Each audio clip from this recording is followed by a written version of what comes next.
ভাই আপনাদের এলাকায় নির্বাচন যে হয়েছে কেমন হয়েছে? তো উনি আমারে বলতেছে যে হুজুর আমাদের এলাকায় যে নির্বাচন হয়েছে আপনি যদি শুনেন কেমন হয়েছে আপনার এমন আফসোস লাগবে, ইস আমার বাড়ি যদি মুরাদনগর হইতো। আমি বললাম ধর মিয়া, আমার বাড়ি হলো ব্রাহ্মণপাড়া, তো আমি মুরাদনগর বাড়ি হবে এই চিন্তা করবো কেন? কই হুজুর আন্দাজটা কইতে আছি আর কি। আমি কই সমস্যা কী হয়েছে? কয় হুজুর নির্বাচনের আগে যে কি একটা টাকার খেলা গেছে আপনি শুনলে বুঝতে। আমি কীরকম? কয় রাইতের বাজে আড়াইটা। কয়টা? না কথা কয় না, কয়টা? রাইতে আড়াইটার সময় ঘুমাই রয়েছি, এক লোক এসে দরজায় নক করছে, দরজা খুলে দেখি 3-4 জন দাঁড়াই রয়েছে। যিনি নির্বাচনে দাঁড়াইছে উনিও দাঁড়াই রয়েছে। তাই বললাম ভাই এত রাত্রে ডাক দিছে, পরে হুজুর উঠে গেছি। তাই বললাম যে আপনি এক ডাকে উঠলেন কেমনে? রাইতের আড়াইটার সময় আপনি ঘুমান না? হুজুর ঘুমাইছি তো, ফাতলা ঘুম, কারণ কোন সময় উঠা লাগে এই জন্য গাঢ় ঘুম দেই না, আচ্ছা হালকা হালকা ঘুম। তো লাভ দিয়ে উঠার পরে উনি আমার তিনটা 500 টাকার নোট আমার হাতে আইনা দিছে। তা আমি জিজ্ঞেস করলাম ভাই তোমার কাছে কি আমি টাকা পাই? কয় না। তুমি আমার কাছ থেকে কিছু কিনবা? কয় তাও না। কয় তো টাকা পাইও না, কিছু কিনবাও না, তো 1500 টাকা দিছো কেন? ভাই সাহেব আপনি দেখি কোনো খবর রাখেন না, আমাদের মুরাদনগরে প্রতি ভোট বেচা কেনা হইতেছে 500 টাকা। 600। তা আপনার ঘরে তো 3 ভোট, এই জন্য 3×5=15 এই টাকাটা নিয়ে আসছি, আপনি এটা রাখেন, এটা আপনার জন্য টাকা। আমি কই মিয়া হুজুর দাওয়াত দিতে আসছেন, মাহফিলের জন্য ভোট বেচা টাকা খান, রাখছেন টাকা? কয় না টাকা রাখবো, আমরা হুজুর এই মানুষ নাকি? তো আমি আপনি কী মানুষ? আমি বইলা দিছি ভাই নির্বাচনের বাকি রয়েছে এখনও 1 সপ্তাহ, এখন যখন প্রতি ভোট 500 কয়, আগের রাত্রে কত কয় নাসাইয়া টাকা রাখতে পারবো না ভাই।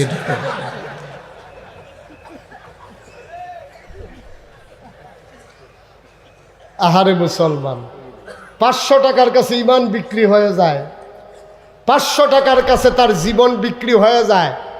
500 টাকার বিনিময়ে মানুষ তার বাবার নাম বদলে ফেলে, ভোট দিতে গেছে জাল ভোট। জিজ্ঞেস করছে বাবার নাম কি? বাবার নাম হইল কুদ্দুস, কইছে আলমগীর। ঠিক কিনা কন? তাহলে তুমি যে তোমার আব্বার নাম নিজে বদলাই ফেললা, আমি যদি তোমার এখন বাপ তুইলা গালি দেই, বাপ নিয়া গালি দেই, তুমি বলবো হুজুর আপনারা সম্মান করি, মরা বাপ নিয়ে কথা বলবেন না, আমারে যা পারেন করেন, আব্বা মরে গেছে উনারে নিয়ে কথা বলা ঠিক হবে না। আমি তোমার আব্বারে নিয়ে কথা বললে ঠিক হয় না। আর তুমি যে নিজে কুদ্দুসের ফুত আলমগীর কই আইছো, হেইখানবার কি করছো তুমি? ঠিক কিনা কও? পুরুষ লোক যে খুব খারাপ তা না, মহিলারা মনে করতে আছে যে হুজুরে সব পুরুষরে ধরছে আমরা বাচ্চা গেছি, মহিলারা ভালো। ওনারা জাল বুট দিতে গিয়া জামাইয়ের নাম শুদ্ধ বদলে নিছে না ওনারা। যাই নির্বাচনের খবর নাই, 2 বছর আগে গাছে উঠতে আতলারতে আছে শুভেচ্ছা। ঠিক কিনা কারবার কারবার। আরেক লোক দেখা ভয় পাইয়া বেহুশ হয়ে গেছে মাঝরাত্রে, গাছের উপরে উঠে হাত লাড়তে আছে। 2 বছর একবার চিন্তা করে না এত উপরে যে উঠলাম ওইখান থেকে ফইরা যদি ফাও ভাঙ্গা যায় কি কারবার হবে, এই চিন্তাও না। নির্বাচনের খবর না, আগের থেকে শুভেচ্ছা। ভাই সাহেব মালা দিলে আপনি মনে করতেন এটা ফুলের মালা না, এটা আমার গলায় জিঞ্জির। ঠিক কিনা কও? দায়িত্ব তো মজা মনে করছেন না? খুব শখের বিষয়, খুব শখের বিষয়। অর্ধ পৃথিবীর প্রেসিডেন্ট আমিরুল মুমিনিন খলিফাতুল মুসলিমিন, যার ব্যাপারে নবী বলেছেন আনা খাতামুন নবিয়্যিন লা নবিয়্য বাদি, আমি হলাম সর্বশেষ নবী, আমার পরে নবী নাই। উমর রে, আমার পরে যদি নবী থাকতো তাইলে তুমি উমর নবী হইতা। সুবহানাল্লাহ বলবেন না? এই উমরের মতো মানুষ আবু বকরের ইন্তেকালের পরে উমরকে খুঁজে পাওয়া যায় না। তিনি ঘরের ভিতরে দরজা বন্ধ করে কাঁদতেছেন, দরজা খুলে দেখে উমরের দাড়ি ভিজে গেছে, পাঞ্জাবি ভিজে গেছে। সবাই বলতেছে আপনি কাঁদতেছেন কেন? আমরা জানতাম, আমি জানি আবু বকরের পরেই তোমরা আমাকে তালাশ করবা খলিফা বানানোর জন্য। আমি ভয়ে কাঁদতেছি, আমার শাসনামলে ফুরাত নদীর তীরে একটা কুকুর যদি না খেয়ে মারা যায়, আর এই কুকুরটা যদি কিয়ামতের ময়দানে আমার বিচারের কাঠগড়ায় দাঁড় করায়, সেই দিন আমি কি বিচারে রায় দেব? সেদিন আমি কেমন করে আল্লাহর সামনে দাঁড়াবো? এই ভয়ে আমার দরজা খুলে বাইরে যেতে ইচ্ছা করে না। সুবহানাল্লাহ বলবেন না? উমরের মতো মানুষ দায়িত্ব নিতে চায় না। আর আমাদের দেশে কাড়াকাড়ি পারাপারি শুরু হয়ে গেছে। একদল গেছে সিএনজি স্ট্যান্ড যারা দখল দিয়েছিল, বাস স্ট্যান্ডগুলো যারা দখল দিয়েছিল, সবজি বাজার থেকে যারা চাঁদা উঠাইতো, বদলের বদল হয়েছে, চাঁদাবাজি বন্ধ হয় নাই। ঠিক কিনা? তামাশা, শিক্ষা নেয় না মানুষ, মানুষ শিক্ষা নেয় না যে 17 বছর প্রশাসন, পুলিশ, র্যাব, গোয়েন্দা সবাইকে দখলে নেওয়ার পরেও 45 মিনিট মাত্র সময় রান্না করা খাবারগুলোও খেতে পারে নাই। ঠিক কিনা বলেন? আল্লাহর খেলা কঠিন খেলা, কঠিন খেলা। আল্লাহ একটা মানুষও সরকারের দেশ ত্যাগ চায় নাই যে আপনারা দেশ ছেড়ে পালাই যান। কোনো ছাত্র বলে নাই, কোনো আলেম বলে নাই, কোনো রাজনৈতিক নেতা বলে নাই, কোনো দল বলে নাই। বিএনপি বলেন, জামাত বলেন, খেলাফত বলেন, শাসনতন্ত্র আন্দোলন বলেন, কেউ কিন্তু এই দাবি করে নাই যে দফা 1 দাবি 1 দেশ ত্যাগ, দেশ ত্যাগ। এই কথা কেউ বলছে? বলছে যে দফা 1 দাবি 1 পদত্যাগ, পদত্যাগ। ঠিক কিনা কর? কিন্তু আল্লাহর খেলা কঠিন খেলা। আমরা বলছি পদত্যাগ, আল্লাহ কয় না, পদত্যাগে হবে না, দেশ ত্যাগ। ঠিক কিনা বল? এরপর আমাদের আকল হয় না, এরপর আমাদের বুঝ হয় না। আল্লাহ সঠিক বুঝ দান করুক। সবাই পড়ে না আমিন, জোরে পড়ে না আমিন। এই জন্য 200 ছেলে তার জীবন দেয় নাই, এই জন্য মায়ের বুক খালি হয় নাই, এই জন্য পিতার মায়া ছেড়ে দেন নাই। যে একদল যাবে আরেক দল এসে তাদের মন মতো করে চাঁদাবাজি করবে, সন্ত্রাস করবে, এই জন্য যে ছেলেরা জীবন দেয় নাই। আমরা যদি এই কাজে লিপ্ত হয়ে যাই, ওই 2000 ছেলের সামনে কিয়ামতের ময়দানে আমাদের লজ্জায় মুখ দেখানোর জায়গা থাকবে না। ঠিক কিনা বল?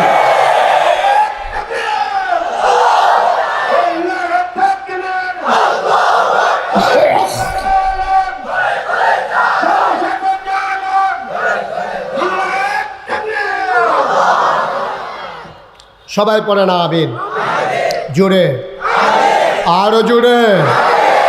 নবীজি কি প্রস্তাব মানছেন?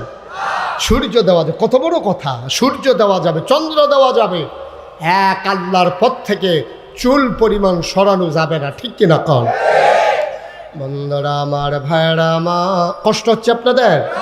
ছেড়ে দেওয়া দরকার, আর সামান্য একটু ছেড়ে দিচ্ছি ইনশাআল্লাহ। বন্ধুরা আমার, ভাইরা আমার, আমার আল্লাহ রাব্বুল আলামিন এখানেই ফয়সালা শেষ হয়ে যায় নাই।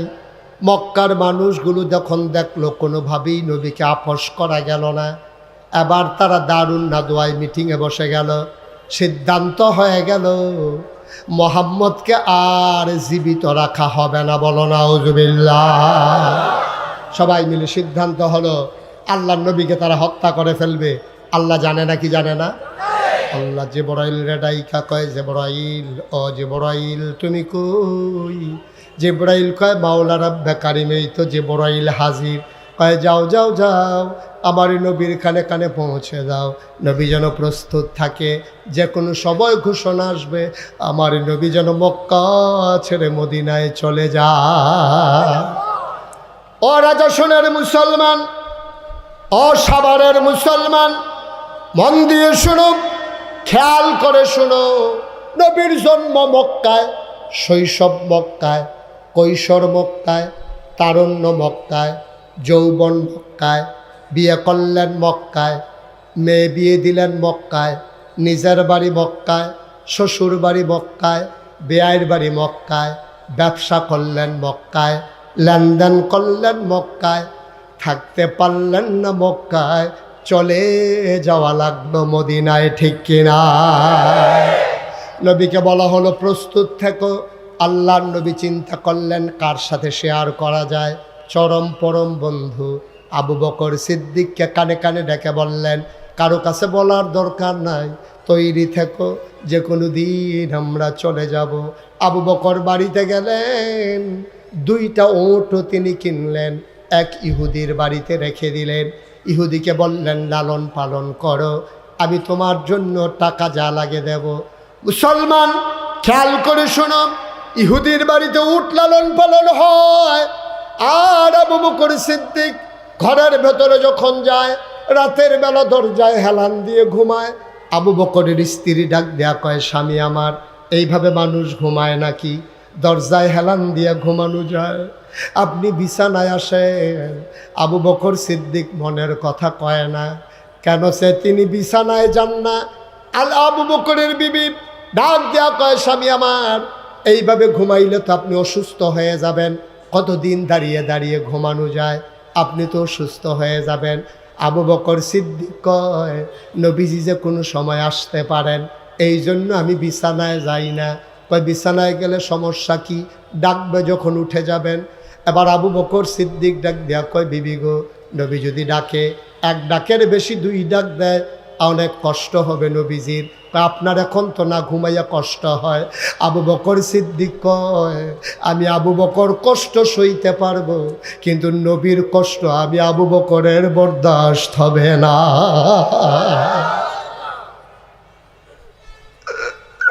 ঠিক ঠিক আল্লাহর নবী মাঝ রাত পার করে একদিন এসে দরজায় নক করলেন, ফিস ফিস করে ডাক দিলেন, আবু বকর।